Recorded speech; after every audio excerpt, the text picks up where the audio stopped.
Hai, ketemu lagi sama Disti Anggraini. Apa kabar teman-teman? Semoga semua dalam keadaan sehat ya. Ini udah lama banget loh aku nggak ya bikin podcast. Dulu aku suka bikin namanya Tea with Adisti ya, segmen kali ya di vlog aku. Sambil ngobrol-ngobrol aja gitu. Dan hari ini aku ada tamu. Mbak Yoyen, apa kabar?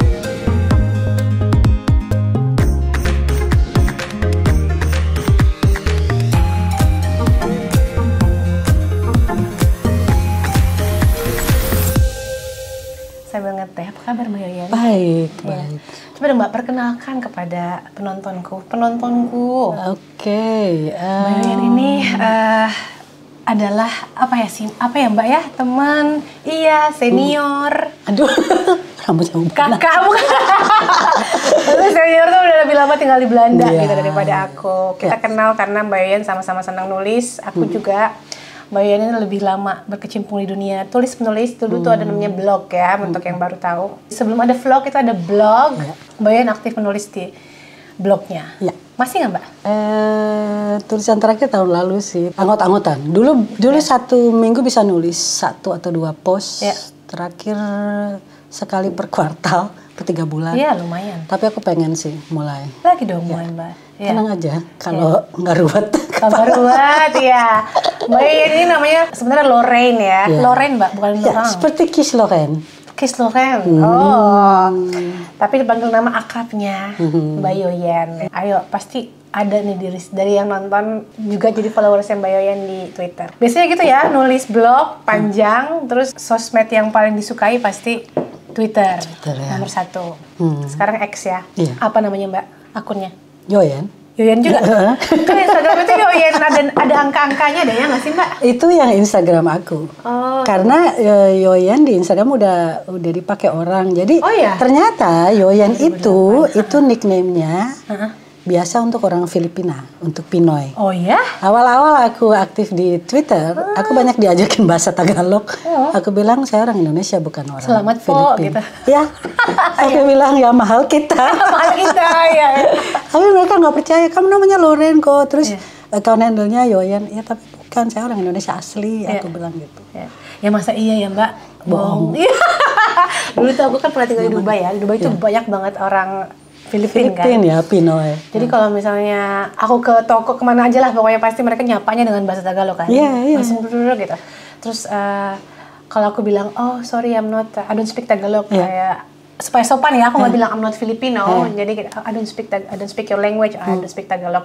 Pasti aku tanya, do you speak English? Instead of saying I don't know what you're talking about. Aku tahu banget itu bahasa Tagalog. Pasti dia bilang, oh sorry, where you from? Pasti gitu kan. Indonesia, and then they go, really? Iya. Ya masa gue bohong sih? Nggak percaya bener. Tapi emang mirip, mungkin sama mamaku orang Manado ya. Ya tapi emang kita kan mirip sama Filipina, Thailand mirip-mirip. Iya emang. Ya nggak apa-apa juga 11, sih. 12. Cuma kalau ngotot kita nggak ngerti ya. Itu Mbak, itu dia bahasa really ya, masa aku bohong. Jadi aku sama Mbak Yoyen ini kenalnya, kenapa ya Mbak? Clubhouse. Karena apa? Clubhouse. Clubhouse! Zamannya. Setelah Twitter, itu dulu lagi pandemi. Iya betul. Ada sosial media baru namanya Clubhouse. Untuk ngobrol-ngobrol. Untuk ngobrol-ngobrol, itu aku suka banget deh. Audio ya itu. Audio ya, jadi seru banget ya Mbak. Iya. Mbak Yoyen itu bikin forum, judulnya Diaspora Indonesia deh. Ya tentang diaspora Indonesia, bahas gimana kita mendidik anak dua bahasa ya, bilingual. Iya, ya. Terus tantangannya jadi diaspora di negara lain. Nah, itu yang gimana aku menarik banget support ketika juga ya, saling support. Terus Adisti sering ikut ngobrol. Yes, betul. Itu aku suka banget. Soalnya Clubhouse itu beneran kita berjam-jam loh. Iya. Lagi pandemi sambil ngobrol, sambil masak, sambil ngapain ya udah. Pakai headset aja dengerin orang ngomong. Kalau kita mau ngomong tinggal bilang. Terus kita ikutan ngomong. Itu seru. Aku sambil nyetrika. Nggak ngeliat. Nggak kelihatan. Mbak Yoyen. Kegiatan hari-harinya apa sih Mbak? Aku kerja kantoran. Aku kerja sebagai marketing komunikasi advisor. Advisor bahasa Belanda. Aku kerja full bahasa Belanda di kantor pusat 5 Rumah Jompo. Ya. Di daerah Arnhem Velep. Ya, jadi di timur Belanda itu cuma setengah jam dari situ ke Jerman. Ya udah lumayan sih kerja itu aku kerja 4 hari. Senin sampai Kamis itu normal di sini ya, Ibu Disti. Iya. Jadi hari Jumat kita bisa ngeberesin rumah teman. Yoi kayak gini. Ini hari Jumat sekarang. Tapi dari hari Senin sampai Kamis tiap malam itu aku ngajar bahasa Indonesia dan bahasa Belanda online. Murid-murid kursus bahasa Belanda aku itu mahasiswa Indonesia atau mahasiswa asing PhD. Atau master yang mau menetap di Belanda. Jadi aku ngajarin mereka bahasa Belanda. Hari Sabtu pagi aku ngajar kelas mahasiswa kedokteran S2 Radboud Universiteit di Nijmegen yang akan stage training di Indonesia. Wow. Ya. Berarti juga ngajarin bahasa Belanda ke orang Indonesia dan ngajarin bahasa Indonesia ke orang Belanda, mahasiswa-mahasiswa yang mau sekolah. Iya, sama ngajarin kulturnya ya. Kalau misalnya kita ke sini kan kalau ditanya dokter misalnya kita sakit apa, dokternya tuh nggak ada belok-beloknya, direct nanya langsung ya. Kamu gini, kamu punya sexual partner ya. Kalau di sini kan biasa, kalau di sana tuh aku ajarin. Jadi aku nggak hanya ajarin bahasanya, tapi aku ajarin culture-nya juga. Itu penting ya Mbak. Kayaknya dari belajar bahasa itu nggak bisa dilepaskan dari culture. Apalagi mereka ke sana tuh untuk kerja ya. Jadi mungkin kalau ada follow-nya Disti yang tinggal di Cirebon atau di Semarang atau di Jepara, kalau ketemu 2 dokter bule mungkin itu murid aku. Karena setiap 3 bulan sekali, 3 bulan sekali itu datang 2 grup. Jadi 2 orang ke Cirebon, tepatnya di Walet. Yang 2 orang lagi ke Semarang. Biasanya beberapa minggu di Semarang, kemudian mereka ke puskesmas di Melongo. Aku aja nggak pernah kesana. Oh my god. Daerah Jepara, Melongo. Melongo in the house. Jepara. Ya. Ayo coba orang Jepara. Dia di bule Belanda, Mbak. Ya, semuanya. Atau kadang-kadang kayak di kelas yang sekarang ada satu murid aku itu keturunan Maluku. Ya. Jadi dia agak tahu sedikit, tapi aku bilang yang kamu tahu belajar dari rumah, dari papa mama kamu dan dari opa oma kamu itu bahasa Melayu Maluku. Yang aku ajarin ke kamu itu bahasa Indonesia. Itu ada bedanya sedikit. Ya. Tapi Mbak, kalau ngajarin muridnya mereka lagi di Indonesia itu online atau gimana? Nih, jadi kalau misalnya itu mereka sama aku khusus cuma 3 bulan. Nanti selesai mereka berangkat ke sana terus datang batch baru lagi. Jadi kayak tahu minggu lalu itu baru mulai batch baru lagi karena kan aku liburan kemarin ke Indonesia sebulan. Ini batch ini akan selesai awal Desember, nanti datang lagi yang batch selanjutnya. Jadi ada terus. Iya. Dan kadang-kadang ada beberapa juga yang mau ambil PhD yang benar-benar spesialis banget. Mereka suka private sama aku, tapi kalau gitu aku online ya.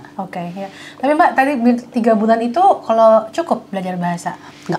Enggak ya, jadi itu cuman kayak mulainya aja. Perkenalan, introduksi, aku juga bilang sama mereka. Pinter banget belajar bahasa Indonesia 3 bulan. Aku bahasa Belanda udah 8 tahun masih. Ya, tapi tergantung ya. Aku juga bilang sama mereka, aku sendiri untuk kalian, aku itu dulu lulusan sastra Prancis. Betul ya. Jadi makanya suka nulis dan ada kecintaan dengan bahasa. Seneng banget baca. Suka baca. Orang yang suka nulis pasti suka baca. Dan suka mengamati komunikasi orang gimana. Jadi aku selalu bilang sama murid-murid aku, baik yang grup calon-calon dokter itu maupun murid aku di sini yang aku ajar bahasa Belanda. Cepat majunya kemampuan berbahasa itu tergantung usaha kamu sendiri gitu loh. Yang penting awal-awal tuh jangan malu untuk ngomong. Belajar. Bikin salah, bikin salah itu normal. Maksudnya kita kan nggak mungkin ya langsung bisa gitu juga, dan tanpa salah nggak mungkin itu. Maksud aku bikin salah juga nggak apa-apa dan harus bisa terima kenyataan. Kalau baru belajar bahasa asing. Sampai level A2 ya. Aku sampai A2. Lower intermediate yang, gitu. Bukan agak basic plus gitu ya. Itu tuh pembenaran kata kita, vocabulary kita itu sama seperti vocabulary anak umur 5 tahun. Pantesan aku bisa klik sama anak 5 tahun. Anak-anak ya kan. Karena baca buku anak-anak.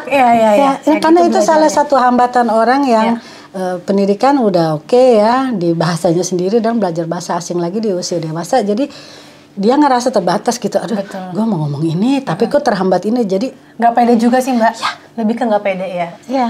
Takut bikin salah, padahal ya mbak aja. Aku betul. Juga padahal kayak karena untungnya aku tinggal di desa kecil gini kan, jadi mau nggak mau ngomong sama orang tua murid misalnya sama guru-guru karena di sekolah pakai bahasa Belanda, dan mereka juga tahu aku bukan orang Belanda, sangat memaklumi kalau emang aku bikin salah, ya udah kewondor. Ya kita kan anak komunikasi, yang penting pesan tersampaikan. Betul, ya. Dan nggak ada salah paham. Yes, kan komunikasi itu kan bukan hanya verbal ya, kita verbal. Juga punya ekspresi gitu. Mereka ngerti kalau kita struggling dan akan bantuin menyelesaikan kalimat aku yang gitu. Oh, ini maksud kamu ya? Iya, oke. Terjadilah komunikasi. Betul. Gitu. Nah, kita punya banyak persamaan nih karena sama-sama dulu belajar komunikasi, sekarang aktif di marketing. Ini aku baru di marketing. Mbak Yoni udah lama. Aku baru berapa bulan di marketing. Kita ngomong kan gitu, oh Mbak, aku juga lagi bikin film nih ya. Oh iya, company, pekerjaan kita. Iya, pekerjaan kita juga mirip-mirip sama. Aku masih belajar kalau di marketing. Kalau nulis senang baca, cuman udah jarang sekarang karena nggak ada waktu. Salah ya? Nggak ada yang namanya nggak ada waktu ya. Pilihan kita kemana ya? Memilih nonton Netflix daripada baca. Tapi bisa dicicil sih setiap hari 10 halaman aja ngaruh. Bisa Mbak ya. Nah tapi dan juga sekarang aku bacain bukunya Kirana. Karena Mbak Yuyun ini punya anak perempuan.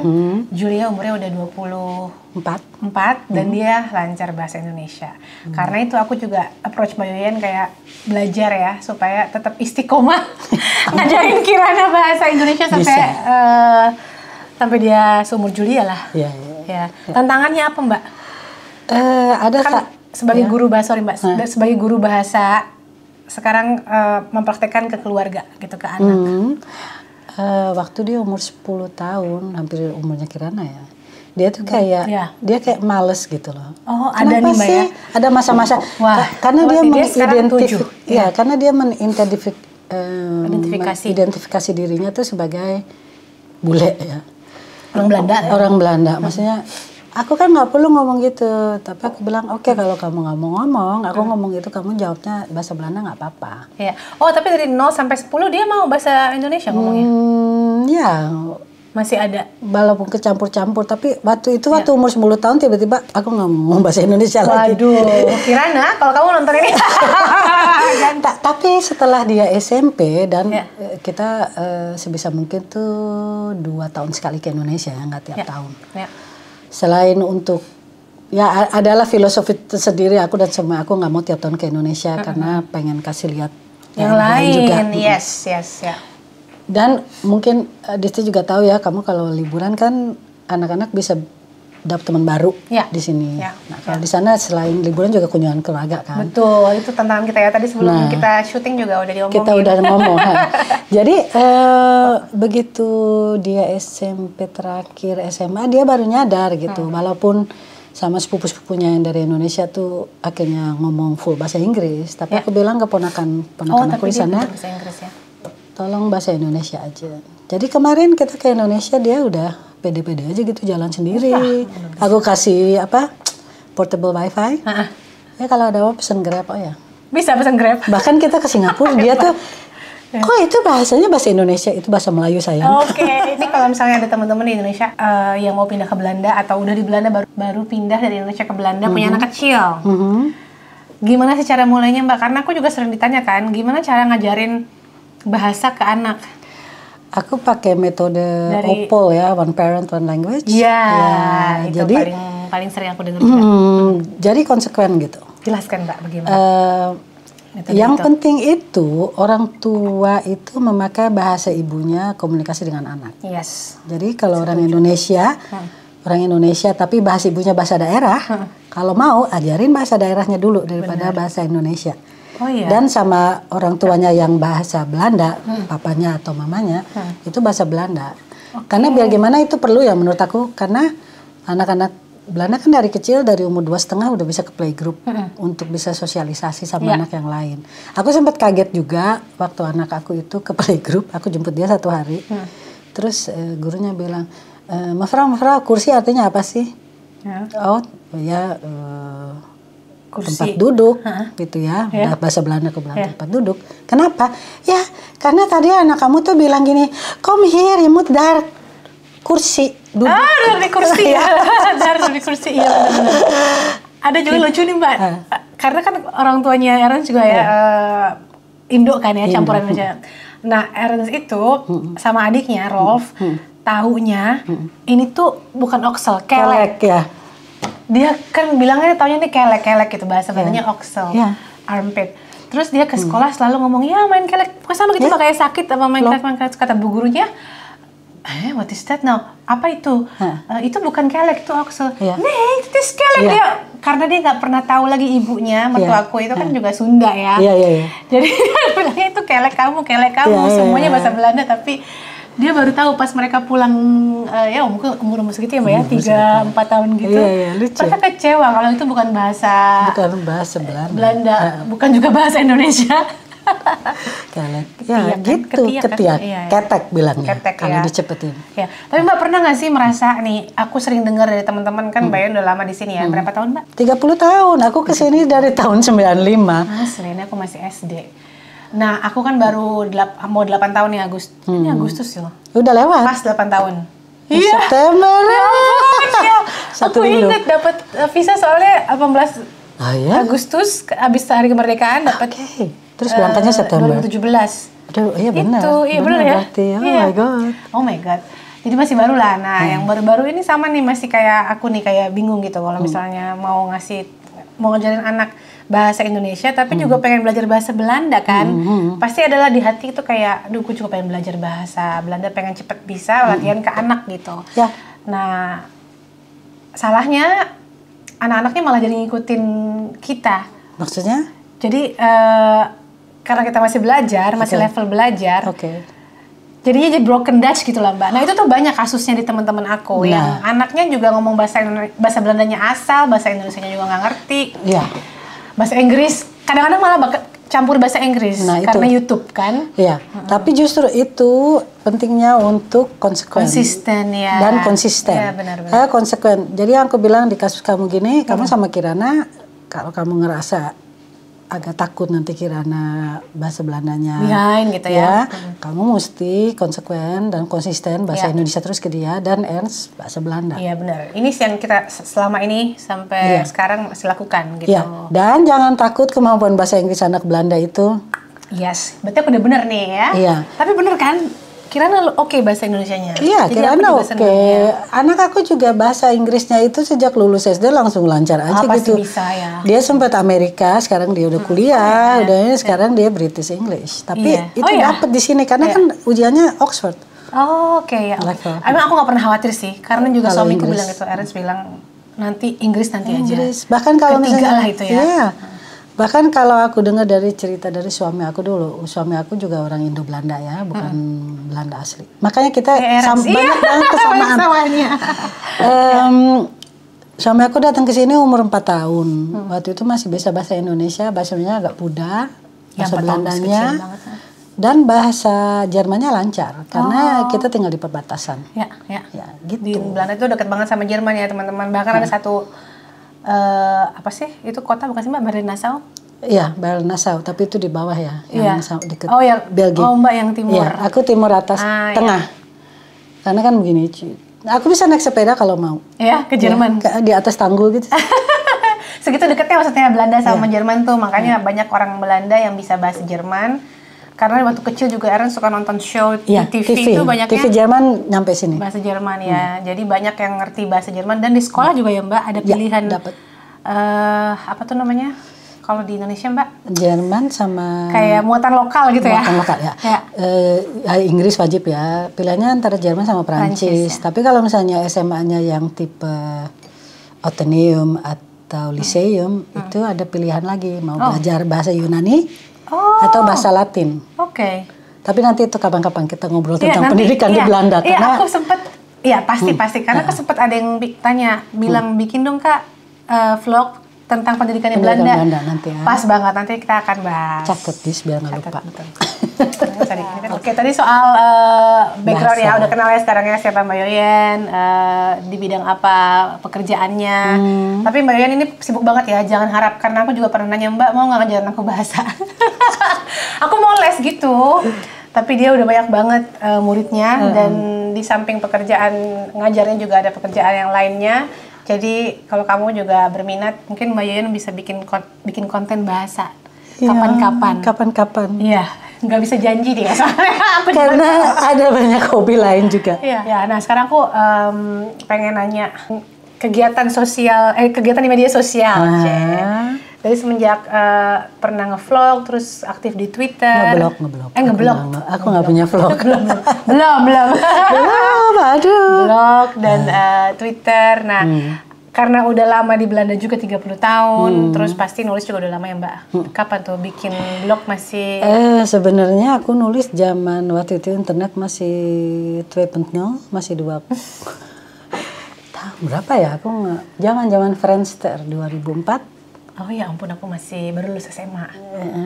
Terus ada Facebook, terus aku mulai blogspot sampai sekarang di WordPress yang masih gratisan. Jadi kalau baca blog aku nggak dapat uang dari situ ya. Kenapa nggak dimonetize? Males, karena hobi. Karena hobi. Iya. Dan aku itu sebenarnya ngeblog itu untuk menginspirasi orang, rencananya sambil kayak seperti nulis jurnal gitu. Tapi untuk sekarang dengan makin sibuknya aku pikir aku udah empty nester ya. Anak aku udah nggak tinggal di rumah. Udah dewasa ya. Aku pikir setelah aku jadi empty nester ini sama suami aku akan banyak waktu, akan bisa nulis, lebih sering nulis. Banyak banget draftnya, Dis, bener. Sampai 30-an. Wow. Tapi untuk finishingnya sampai selesai banget itu aku nggak puas gitu. Dan ya dengan kesibukan aku yang seabrek itu, kepala aku tuh mesti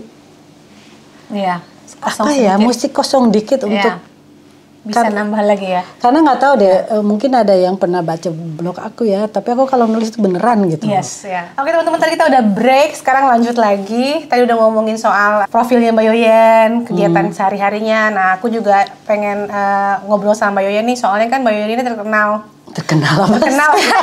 dikenal ya. Lumayan vokal ya Mbak ya untuk mengomentari konten-konten yang kebetulan lagi viral di medsos gitu Mbak ya. Yang aku suka ya. Iya. Nah, aku nggak mau komentarin semua. Enggak. Maksudnya dan kayak mencoba meluruskan gitu Mbak ya, informasi yang salah atau informasi yang kurang tepat yang kemudian menyebar di dunia maya gitu. Yang seperti tahu lagi ramai banget kan sekarang kan Mbak ya. Dan kita semua menyaksikan betapa besar pengaruhnya postingan seseorang terhadap sesuatu yang lagi terjadi gitu. Iya, untuk hal-hal yang lagi aktual gitu maksudnya. Lagi aktual, ya. Karena kebetulan aku juga lagi nyusun draft di blog, nggak tahu jadinya kapan. Semoga segera. Iya. Judulnya itu, apakah kita bisa meminta pertanggungjawaban dari konten kreator atas akibat dan dampak dari konten yang dia bikin di followernya dan lingkungan di sekeliling followernya. Ya. Aku ngomong gitu, ya karena kalau aku lihat sebagai orang yang aktif, terutama Twitter ya. Sorry nih, kebanyakan ngomong Twitter. Iya, karena memang Mbak Yoyen aku aktif di Twitter. Walaupun namanya sekarang udah X, aku menolak nyebut itu X, aku tetap nyebut Twitter. Oh gitu, Twitter aja Mbak. Nah, itu awalnya Twitter tuh muncul 2007, 2009 mulai banyak diadopsi sama orang-orang, dipakai sama orang-orang, dan tahun 2011 itu menandakan salah satu milestone, momen yang penting dalam sejarah sosial media dan virality ya. Jadi waktu itu tahun 2011 ada banyak protes di Mesir yang akhirnya terkenal dengan nama Arab Spring. Dan itu cepat karena mobilisasi gerakan itu dimulai dari Twitter, orang-orang lihat. Dan seperti kalian lihat, setelah itu banyak gerakan di negara-negara di seluruh dunia yang bermulai dari viralitas. Dan di Indonesia kita baru mengalami beberapa minggu yang lalu. Dan kita juga dukungnya sebagai diaspora Indonesia di Belanda. Kita dukung. Dan aku tahu diaspora teman-teman aku yang lain dan negara lain juga dukung. Iya, ini kayaknya paling successful ya. Iya, itu dampaknya gede sampai aku juga seperti kayak bikin timeline untuk jelasin itu ke murid-murid aku. Karena mereka nanya. Jadi aku jelasin ini bukan kejadian di 1 atau 2 hari ya, tapi ini akumulasi dari banyak momen-momen penting, skandal-skandal atau urusan-urusan yang menurut kita sebagai rakyat tuh nggak adil dan nggak fair. Akhirnya menumpuk-numpuk itu jadi akumulasi jadi meledak. Nah itu, dan kembalikan masalah rencana aku untuk bikin blog itu juga ya, kalau aku lihat dari masa genting kemarin, aku lihat juga ada beberapa netizen yang meminta kreator konten favorit mereka untuk bersuara tentang itu. Tapi kalau aku lihat, ini pendapat aku pribadi ya, aku tegesin dulu, ini pendapat aku. Itu tuh nggak adil untuk minta semua kreator konten untuk bersuara, apalagi kalau dilihat niche-nya mereka. Niche itu bidangnya, jadi tema dia tuh bikin konten tuh tema apa, kan ada niche masak-masak, niche liburan, parenting, ada niche fashion kan, kayak kamu kan ya lifestyle ya, parenting juga. Ada yang soal parfum ya, itu kan bagus itu. Ya. Nah, cuma menurut aku nggak adil untuk menuntut konten kreator yang kamu follow tapi niche-nya bukan politik atau bukan opini untuk bersuara tentang itu, karena itu hal yang sangat delicate ya. Sangat halus ya. Maksudnya ngomong salah dikit, setidaknya untuk aku ya, aku kalau untuk bersuara yang menyangkut kemaslahatan orang itu, aku selalu ngitung sampai 10 ya. Ini gue kalau ngepost ini apa ya akibatnya? Betul. Dan kalau bisa sebagai anak komunikasi dan marketing udah diperhitungkan 3 langkah ke depannya. Oh ya, kalau gue ngomong ini nanti dampaknya ini. Aku selalu bilang totin talent sampai hitung sampai 10. Kalau masih ragu-ragu, hitung lagi. Kalau bisa sampai 100. Kalau masih ragu-ragu lagi, nggak udah. Usah, ya. Kamu sama. Itu prinsip gitu. Aku. Kalau aku lebih ke, kalau aku mau ngomong sesuatu yang aku yakin. Dan aku yakin kita harus meyakini omongan kita sendiri kan. Kalau kita aja nggak tahu apa yang kita omongin, ngapain diomongin gitu. Kalau aku nggak yakin, ragu-ragu, mending nggak usah. Tapi kalau aku udah tahu dan yakin aku omongin, so I mean every word gitu. Dan berdiri di belakang itu. Exactly. Kalau emang tiba-tiba salah, aku sempat loh Mbak, aku pernah repost sesuatu gitu Mbak ya, karena aku cepet ya emosi gitu ya. Repost, terus setelah itu aku baca lagi, terus ada orang yang DM juga, Kak ini salah loh informasinya, oh ini hoax loh beritanya. Seperti itu Mbak, aku langsung hapus. Aku juga. Karena I don't wanna be spreading misinformation lebih luas lagi gitu. Jadi kita juga stop, dan menurut aku it's fine gitu. Kalau kita bikin salah, mengakui itu, minta maaf, own it, dan ya udah kan, yang penting kita nggak ada kontribusi untuk jadi menyebarkan berita palsu berita palsu yang salah, apalagi sampai misalnya mencoreng nama baik orang atau instansi atau negara. Itu kan? lagi. Kayak gitu. Dan kalau bisa dicek dulu, recheck. Bahkan kalau misalnya itu narasi juga penting ya. Betul. Ini paling penting justru. Ini bukan menggurui, tapi bahasa itu ngaruh. Walaupun mungkin sangat. Untuk maksud aku bukan bahasa asing tapi pemakaian bahasa dan pilihan kata ya. Itu kan inti permasalahan anggota DPR yang terhormat. Karena lacking of communication skill. I'm like, how? Itu aku tuh penasaran, mereka nggak dapat kursus public speaking ya? Even so ya, kayak drafting press conference itu kan bisa hire Gen Z yang masih fresh graduate, nggak gitu mahal ya kalau profesional betul. PR. Dan mereka juga ada yang capable gitu. Makanya. Cuma kalau misalnya minta maaf nih ya, contohnya minta maaf. Saya minta maaf kan ini tapi. Itu udah nggak. Kalau minta maaf ada tapi, but atau bahasa apapun ada tapinya, itu minta maafnya nggak tulus. Nggak tulus ya. Akan diinterpretasi pendengar sebagai nggak tulus, walaupun maksudnya mungkin tulus ya. Ada juga ya beberapa karena ramai kemarin kan soal diaspora yang katanya ngapain sih diaspora rame-rame ikut-ikutan bersuara. Ada yang gitu? Ada banyak. Kenapa coba? Aku sempat juga di komentar di thread kalau nggak salah. Ada yang ngomong gitu. Maksudnya kenapa? Kita kan masih punya keluarga dan teman-teman di sana. Pokoknya nggak ngaruh gitu. Padahal ngaruh ternyata pergerakan ini kemarin tuh diawali oleh seorang diaspora Indonesia yang ada di luar negeri kan. Dan menginspirasi yang lain. Menurut aku itu ngaruh banget justru. Justru ngaruh. Karena kami yang di sini, kita ini nggak harus takut ya. Karena kalau kita mau komentar, jadi sebenarnya kita melindungi sih. Jadi garda terdepan gitu loh. Kita kebebasan berpendapat dan beropini di sini dijamin. Nah, jadi aku juga nggak tahu nih apa maksudnya orang itu. Mungkin juga kayak lebih ke kamu hidup udah enak di sana, ngapain ribut-ribut Ya, tapi kan justru kita maunya juga kalau bisa keluarga dan teman-teman yang di sana tuh hidupnya nyaman juga. Betul. Tanpa tanpa ketakutan, tanpa khawatir besok gue mesti makan apa. Pendidikan makin tinggi ya. Aku kalau boleh kasih ilustrasi ya.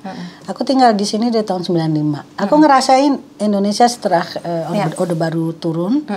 Habis itu makin makmur, indikator aku apa? Makin banyak temen yang datang ke sini. Betul ya. Beneran. Kondisi ekonomi makin baik. Kondisi ekonomi makin baik. Awal-awalnya yang ke sini tuh yang mereka liburannya diselipin karena ada kunjungan kerja atau konferensi. Tapi lama-lama makin banyak keluarga dan itu kan aku seneng lihatnya. Iya dong, banget. Dan sebaliknya juga. Bangga, ya. Tapi terus terang, apalagi aku baru liburan dari Indonesia ya. Aku baru pulang sebulan yang lalu. Ya, habis ini kita ngobrol ya Mbak. Ya, aku sebulan di Indonesia, aku tuh ngerasa oke lah untuk diaspora mungkin ada yang seneng karena rupiah jeblok.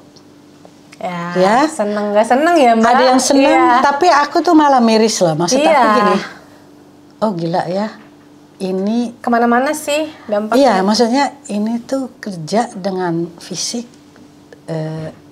dihargai segitu. Sementara kalau di sini ya, oke lah mungkin perbandingannya timpang, tapi setidaknya itu yang jadi pertimbangan orang untuk bergerak di jalan untuk menuntut hidup yang lebih baik.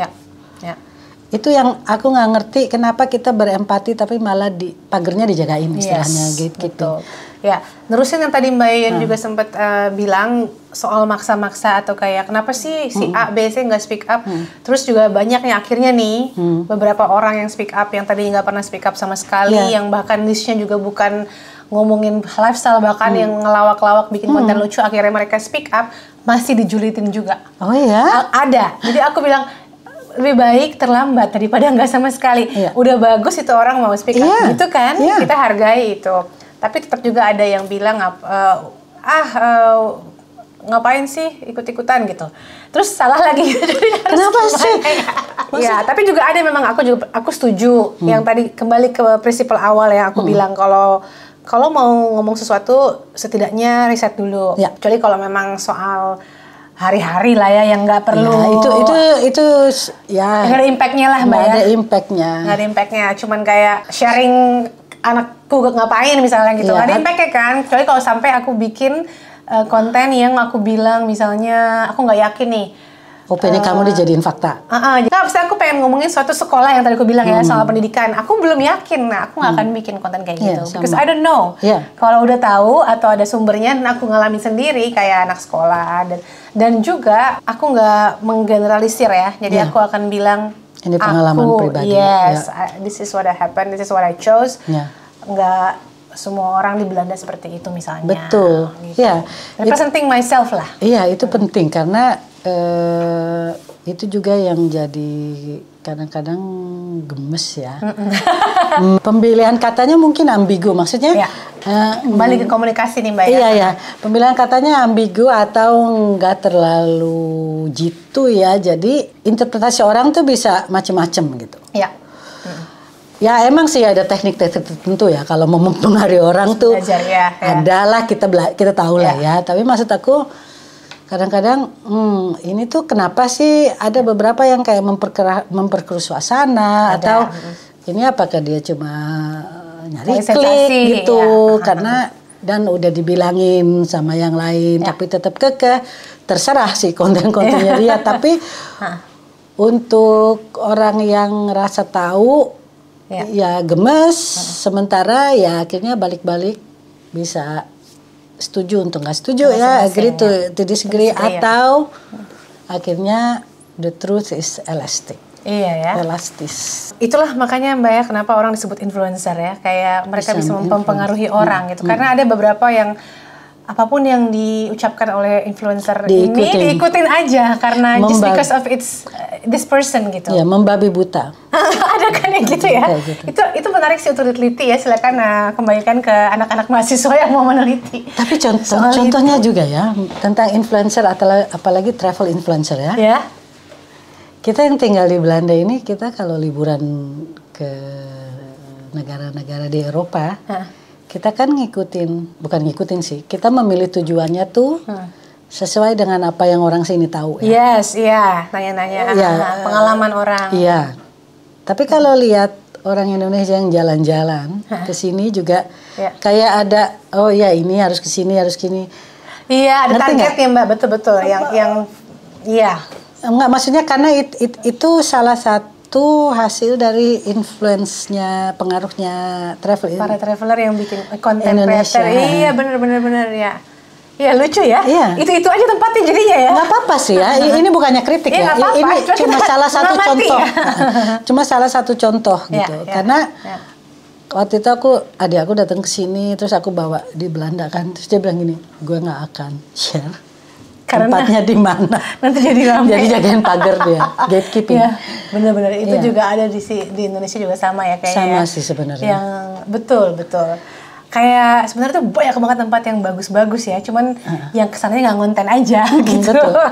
Bahkan Itulah. kayak kafe atau restoran juga ya. Sama ya. Kelihatan feel-nya ya. Iya, ada satu content creator aku suka deh, aku follow dia. Dia ke tempat-tempat kafe-kafe, restoran yang udah sepi gitu. Oh bagus dong. Tapi padahal makanannya enak. Oh jadi menghidupkan lagi. Yes, iya. Bagus, aku suka. Di Jakarta tuh aku ikutin pernah nggak sengaja lupa lagi namanya siapa, suka ada di timeline aku. Wah ini bagus banget nih, anak Ini muda. Cindo ya? Iya Cindo. Ya aku iya, tahu iya. itu Koko Iya, itu aku bagus tahu. banget Iya, iya. Jadi terus dia suka ada follow up-nya ya? Ada follow up-nya Terus lagi. dia bilang, jadi langsung rame, nih. nice Itu keren itu. banget sih. Itu ngebantu. Itu ngebantu banget. Mungkin harus lebih banyak digituin ya. Diikutin lah gitu. Iya. Itu bagus banget. Nah, kembali ke content creator nih Mbak ya. Kalau Mbak Yoyan sendiri, misalnya ada seseorang atau content creator yang kebetulan Mbak Yoyan tahu nih, misalnya. Terus dia menyebarkan, aku deh misalnya, ada menyebarkan informasi yang salah gitu mengenai sesuatu hal yang Mbak Yoyan tahu banget. Misalnya, gimana sih etikanya? Baiknya apa yang harus kita lakukan? Gitu, Kalau misalnya itu kamu, kita kenal, aku punya nomor telepon kamu, Iya, aku beda WhatsApp ya? kamu. Oh ya? Aku Langsung nggak aja. akan negur di muka umum lah istilahnya, karena aku kenal kamu secara pribadi. Oke.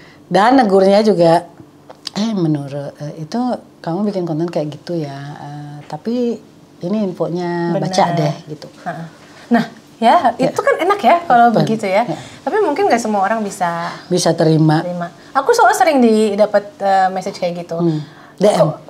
DM kadang-kadang kalau kenal ya. Kalau enggak pun di komentar YouTube. Dan aku sangat berterima kasih ya. Ada kok aku sering banget udah lumayan deket nih, mungkin Om Gary juga nonton. Nah, iya jadi om-om gitu ya. Bapak lah ya. Mungkin seumuran Ares. Dia nonton orang Bogor juga. Aku dulu dia seneng banget nonton, sekarang mungkin udah jarang. Aku suka bikin translation. Nah, si Om Gary ini juga suka ngerti bahasa Belanda Oke. dan salah gitu. Dan emang itu murni kesalahan aku.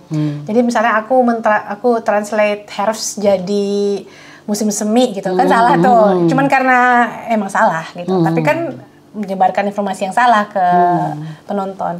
Nah, itu aku bakal langsung dikoreksi karena kalau vlog itu susah ya. Iya. Udah jadi gitu dan itu kan ribet. Ya, proses. Subtitle. Makanya aku nggak ngeblok ya. Subtitlenya Males. aku bikin aja di komentar gitu ini ya koreksi dada. Iya. Sama semua Instagram sama kalau ada yang salah Kak, ini aku pernah bikin quote Nabi Muhammad itu kan harusnya SAW ya. Aku tulisnya SWT itu kan buat Allah SWT. Itu salah banget kan? Tapi udah jadi kontennya di Instagram. Akhirnya aku bikin di komentar gitu, koreksi gitu. Itu aja sih yang itu aku kerjain ya gitu. Karena memang kita sering bikin salah pasti kan ya. Cuman gimana cara kita menerima kesalahan itu terus memperbaiki the damage. Udah terjadi sih, tapi sebisa mungkin stop sampai situ ya kalau Tapi nyobain. ya dengan catatan yang negur juga dengan hormat. Betul, negurnya. harus bermartabat ya Mbak. Aku juga kalau negur orang yang nggak kenal gitu, ya aku sih lebih suka bilang bukan negur sih, ngasih tahu. Ngasih tahu ya. Sebenarnya kalau boleh nimbrung ya, pokoknya mungkin kedengarannya agak-agak boomer ya karena aku udah Baru tua. bilang nimbrung. Nimbrung. Atau kalau boleh saya koreksi dikit. Aku berusaha sesopan mungkin. Mau dia diterima atau enggak ya walahu alam. Tapi kalau ada yang lihat konten itu, lihat komen aku, mungkin akan tercerahkan, aku udah. Ya. Dan kembali ke masing-masing. Iya. Intinya pokoknya komunikasi ya guys. Komunikasi penting. Penting. Mau berkomentar, mau bikin konten, mau dalam kehidupan sehari-hari. Itu penting. Karena komunikasi itu bukan hanya kita ngomong atau nulis, komunikasi itu interaksinya juga, dinamiknya gimana. Karena nih ya, contoh lagi kalau ngomongin konten kreator.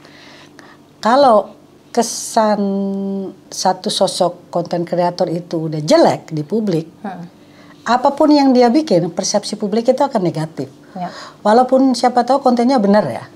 Tapi udah ketiban dengan satu hal yang pernah dia lakukan ya. Iya. Seperti judulnya, contohnya LM, gak usah disebut namanya. Iya kan. Yang pernah jadi simpenannya salah satu pejabat. Iya, itu udah susah banget ngebelokin. Betul. Persepsi masyarakat. Makanya kan di ilmu komunikasi itu ada tentang image sama identity. Ya. Itu tuh kalau nggak match itu ya mesti ke itu deh, ada spin dokternya, tapi mahal. Mahal ya? Atau hire humas ya? Hire humas. Olivia Pope. Harus nonton skandal. Itu gila sih. Tapi itu level segitu ya. Maksudnya kalau yang lain, itu juga menurut aku untuk bisa menerima kritik, dan nggak mencap kritik itu sebagai serangan. Itu skill loh Mbak. Itu bukan skill, itu tanda kedewasaan. Oh oke. Aku kira itu bisa dilatih. Bisa dilatih, tapi kan dilatih untuk menuju dewasa. Betul ya. Kalau misalnya kirana kita koreksi apa dia ngambek, nggak apa-apa, dia umur segitu. Atau bahkan sampai usia SMA pun nggak apa-apa. Tapi kalau udah universitas, student, untuk feedback, gimana caranya memproses itu dan nggak dendam, itu tuh bisa ngebantu buat makin maju. Banget ya, benar. Tahu sendiri kan kerja di Belanda kayak gimana, Yes, buat nanti kalau udah pas one-on-one sama manajer lo mesti menerima kritik. Orang Belanda kalau ngeritik, Belanda nggak disaring. Aku awal-awal kerja di sini waktu itu aku masih direksi sekretaris ya. Yeah. Presentasi zaman dulu PowerPoint baru mulai ya, tahun oh my god, awal 2000-an kali. Awal 2000-an atau masih tahun 9, pokoknya sebelum Y2K, sebelum. Terus bilang, Loren, kalau orang Belanda kenal aku Loren. Yeah. Loren, ini presentasinya jelek. Iya, dia bakal bilang gitu, mereka bakal bilang gitu. Aku tuh masih mangkel, itu sebelum rapat ya. Terus rapat, aku masih, waktu itu masih pakai steno. Laptop masih gede banget tuh, aku. Terus, aku jadi nostalgia deh. Terus akhirnya yang negur aku itu, setelah rapat bilang gini, kopi, nawarin minum kopi. Aku masih gondok-gondok setengah mati, dianya udah. Kok bisa ya? Karena mereka benar memisahkan pekerjaan sama kehidupan pribadi. Kalau masih Indonesia banget, itu akan nangis dan akan gondok dan akan kepikiran. Waktu itu aku gitu, masih kebayang belum asertif seperti sekarang. Kalau asertivitas bisa dilatih ya. Kalau open minded bisa dilatih dikit, tapi ada juga yang masih bebal masih bertahun-tahun ya. Nah ini menarik banget Mbak Yoyan, kita udah lama banget ngobrolnya, kamu bosan. Tapi aku janji nih next time kita harus ngomongin soal culture di Belanda, culture bekerja di Belanda. Gimana ini untuk teman-teman yang mau pindah atau baru pindah lagi struggling sekarang, pengen tahu nih dari pengalaman Mbak Yoyan sendiri yang juga orang Indonesia, jadi kan tahu ya gimana perbedaannya di Indonesia dan di sini. Pernah juga kerja di Indonesia kan ya, karena banyak banget hal-hal yang kita bisa pelajari gitu dari etos kerjanya orang sini. Ini bukannya bukannya menjelekkan, glorifikasi, enggak, tapi memang ada hal-hal baik yang kita bisa contoh, yang mungkin bisa cocok diimplementasikan juga di Indonesia, dan sebaliknya ada nilai-nilai budaya yang penting yang menurut aku dari Indonesia itu yang bisa dicontoh sama orang Eropa ya Mbak? Ya betul, itu kekeluargaan kayak gitu-gitu kan ya? Iya, kekeluargaan atau unggah-ungguh ya bahasa Jawa, maksudnya tahu sopan santun dan tata krama. Itu menarik banget. Dan kebetulan ini salah satu hal yang aku selalu ajarin ke murid-murid aku yang. Iya benar, pas banget. Jadi kalau teman-teman punya pertanyaan atau ada request apa yang mau dibahas di podcast selanjutnya, tolong tulis di kolom komentar ya. Mbak Yoyan terima kasih. Makasih banyak Kristi. Semoga berkenan ini ya. Tadi kita makan roti dari Florismi yang enak banget. Enak banget. Tadi jadi nggak sih kita masukin product placement? Kayaknya kepotong ya? Potong. Ini enak banget. Ulangi lagi deh. Ini aku udah pesen ke rumah. Ya. Dia dikirimnya tuh, diterimanya tuh masih bagus bentuknya dan rasanya enak. Packagingnya oke. Dikirim ke seluruh Belanda, bahkan di negara-negara Eropa kayaknya juga bisa ya. Florismi Thank you ya Ismi. Ini nggak endorse, Kasih ya, cuman Ismi. kita adalah happy customer. Iya, karena enak banget. Kita menghargai craft ya. Betul. Makanan Indonesia di Belanda itu banyak ada, cuman tapi yang enak banget tidak banyak, yang enak banget ya, yang otentik ya. Oke, makasih Mbak Yayan. Kita masih mau ngobrol, tapi aku udahin dulu vlognya. Podcast kita hari ini, Tea with Adisti udah selesai, udah habis tehnya juga. Nanti kita tambah lagi. Ya, warnanya biru. Iya, ini warna kita hari ini. Sampai ketemu di vlog berikutnya. Makasih Mbak Yayan. Ya, makasih Des.